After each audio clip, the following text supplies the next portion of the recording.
সুপ্রিয় দর্শক মণ্ডলী, আপনাদের অবগতি করে জানিয়ে দিচ্ছি যে আজকে এই 12 তারিখ বর্তমানে যে গাজীপুরের অবস্থা, এই মার্চ ফর গাজা মিছিলে গাজীপুরের সর্বশেষ আপডেট জানিয়ে দিচ্ছি দৈনিক স্বাধীন বাংলা থেকে নিয়ে। আসলে বিষয় প্রত্যেকটা মানুষ, ঘরের প্রত্যেকটা মানুষ বাইর হয়েছে, যারা প্রাপ্তবয়স্ক আছে, মহিলারা লাট নিয়ে মাথায় মানে করতেছে, তারা একটা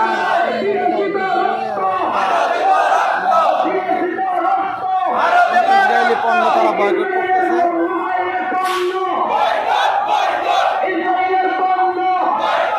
ভাইয়া, আপনারা যে আজকে বাইর হয়েছেন, কি কিসের দাবিতে বাইর হয়েছেন?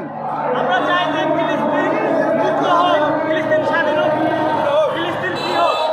আর কি আপনারা কি এই যে ইসরায়েলি যে পণ্য আছে এগুলো বয়কট চাচ্ছেন? জি, বর্তমানে গাজীপুরের যে পরিস্থিতি, গাজীপুর সিটির যে পরিস্থিতি, মানুষ পুরা রাস্তায় নেমে গেছে, মহিলারা নেমে গেছে, একদম পরিস্থিতি খুবই ইমানি দায়িত্ব এটা। আমরাও চাই যেন এই দাবি বাস্তবায়ন হোক, সারা বিশ্ব যেন এই ভিডিওর দ্বারা বা আমরা যারা স্বাধীন বাংলা, দৈনিক স্বাধীন বাংলার পক্ষ থেকে আমরা আপডেট দিলাম যেন এইটা পৌঁছে যায়। তো দৈনিক স্বাধীন বাংলা থেকে নোমান বলছি। আপনাদের অবগতি জানিয়ে দিচ্ছি যে পরিস্থিতি দেখেন, মানুষ পুরা কান্না বিজড়িত কণ্ঠে একদম রাস্তায় নেমে গেছে।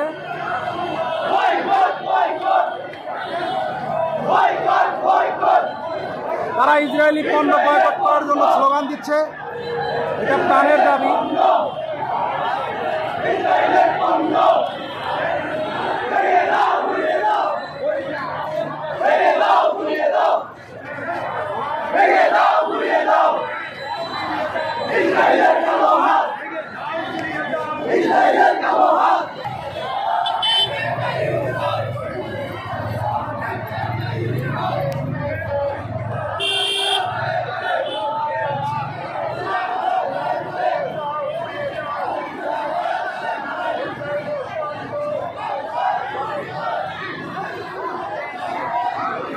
স্লোগানে মুখরিত যে বর্তমান পরিস্থিতি গাজীপুরের, যে গাজীপুর সিটির যে একটা আপডেট সেটা জানিয়ে দিলাম। দৈনিক স্বাধীন বাংলা থেকে নোমান।